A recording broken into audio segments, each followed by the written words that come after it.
कैसे हो मेरे मित्रों। आज मैं आप लोगों को बेसिक केमिस्ट्री जो आप लोगों का एग्जाम अक्टूबर में डिप्लोमा फर्स्ट ईयर का जो बच्चे बैकलॉग है उनके लिए हम कुछ मॉडल पेपर या क्वेश्चन सेट कर रहे हैं, जिसमें आपका हर एक यूनिट से थोड़ा थोड़ा कुछ क्वेश्चन डाल दिया है, तो उसे आप लोग याद कर लेना। तो देख लो, पहला यूनिट के अंतर्गत हमने एटॉमिक स्ट्रक्चर लिया है, जिसमें आप लोग याद करना क्या है, Niels Bohr model of atom.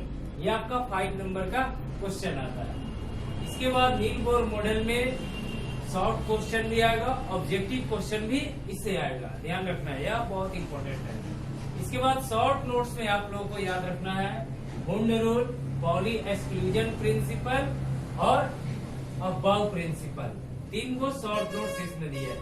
Hund का नियम, अबाव प्रिंसिपल, अबाव का सिद्धांत, पॉली एक्सक्लूजन प्रिंसिपल, पॉली के अपवर्जन का सिद्धांत। इसके बाद सेकंड यूनिट के अंतर्गत हमने 3 क्वेश्चन लिए हैं, जिसमें पहला क्वेश्चन है बहुत इंपॉर्टेंट है, Faraday law of electrolysis.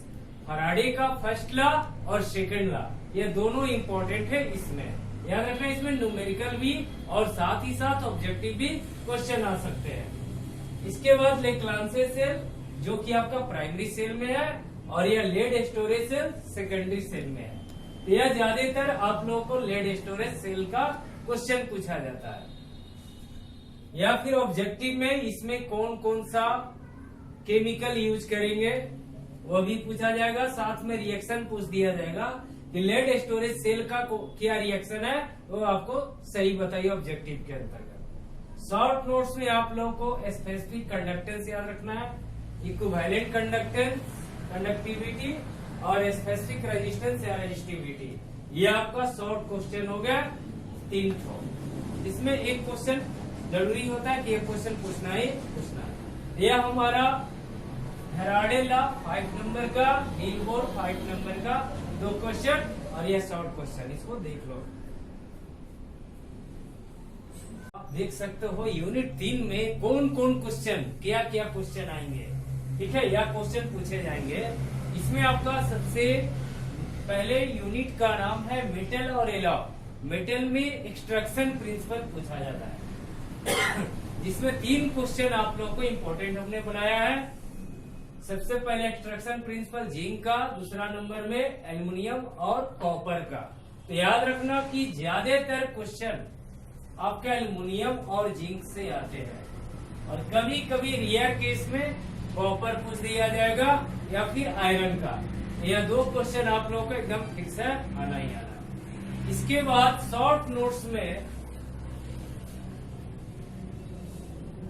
Short notes के अंतर्गत आपका एलाव के अंतर्गत पूछा जाएंगे एल्निको। एल्निको का कंपोजिशन क्या है, डच मेटल का कंपोजिशन क्या है, इसमें कितना कितना परसेंट मेटल या नॉन मेटल या नॉन मेटल 2 या 2 से अधिक मिश्रण करते हैं या मिक्सचर कर देते हो, तो यह हमारा एलाव बनते हैं। इसमें एल्निको यह 3 मेटल है, एल्युमिनियम, निकेल और कोबाल्ट का। इसमें कितना परसेंट एल्युमिनियम पूछ दिया जाएगा, या निकेल कितना परसेंट होगा, या कोबाल्ट कितना परसेंट होगा। डच मेटल इसी तरह पूछे जाएंगे, जर्मन सिल्वर, इसमें सिल्वर नहीं होता है लेकिन इनका नाम है जर्मन सिल्वर। यह है गन मेटल है। इसमें याद रखना कि कंपोजिशन क्या है और इसका एप्लीकेशन यानी कि उपयोगिता क्या है, यह पूछे जाएंगे।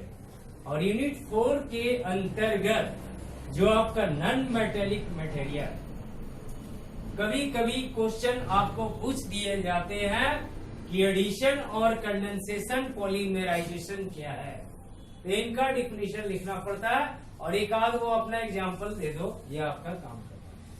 इसके बाद शॉर्ट नोट्स में इन्हीं का एग्जांपल है, पॉलीथीन आपको आएगा, बेकेलाइट का रिएक्शन पूछ दिया जाएगा और इसकी उपयोगिता।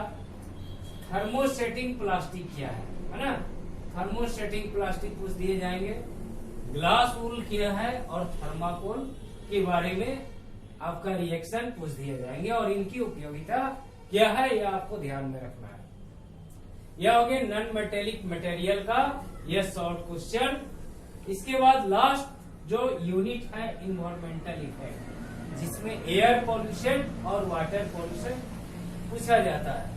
अभी आप लोग को हमने एयर पॉल्यूशन इसलिए दिया कि अभी लॉकडाउन हुआ, उस केस में पूरे देश में जो आपका है लॉकडाउन होने के कारण प्रदूषण की संख्या कम हो गई, प्रदूषण घटे, जिस कारण एयर फ्रेश हुआ और शुद्ध हो गया। और उस केस में आज जिस व्यक्ति ने घूमा फिरा उसका स्वास्थ्य 10 साल और बढ़ गया। इसलिए ध्यान में रखना, एयर पॉल्यूशन रहेगा, यानी कि एयर पॉल्यूशन नहीं रहेंगे तो आप उसका लाइफ बढ़ जाएगी। अगर एयर में पॉल्यूशन बढ़ेगी तो आपकी लाइफ 10 साल कम हो जाएगी। इसलिए कभी भी लॉकडाउन हो उसमें घूमना जरूरी है। अब अगला लास्ट क्वेश्चन आपका आ जाता है बीओडी क्या है और सीओडी क्या है। साथ में कभी कभी ग्रीन हाउस इफेक्ट भी पूछ देता है, इसी में डाल दे रहे हैं।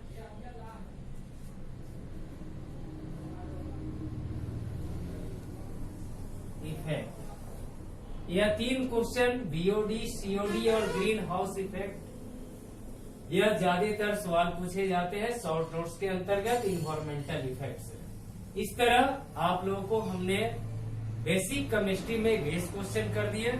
मुझे उम्मीद है कि आप लोगों का एक भी क्वेश्चन न छूटेगा, इसलिए आप लोग ये सारे क्वेश्चन को थोड़ा थोड़ा करके बढ़िया से पढ़ लें। ठीक है, मिलते हैं नेक्स्ट।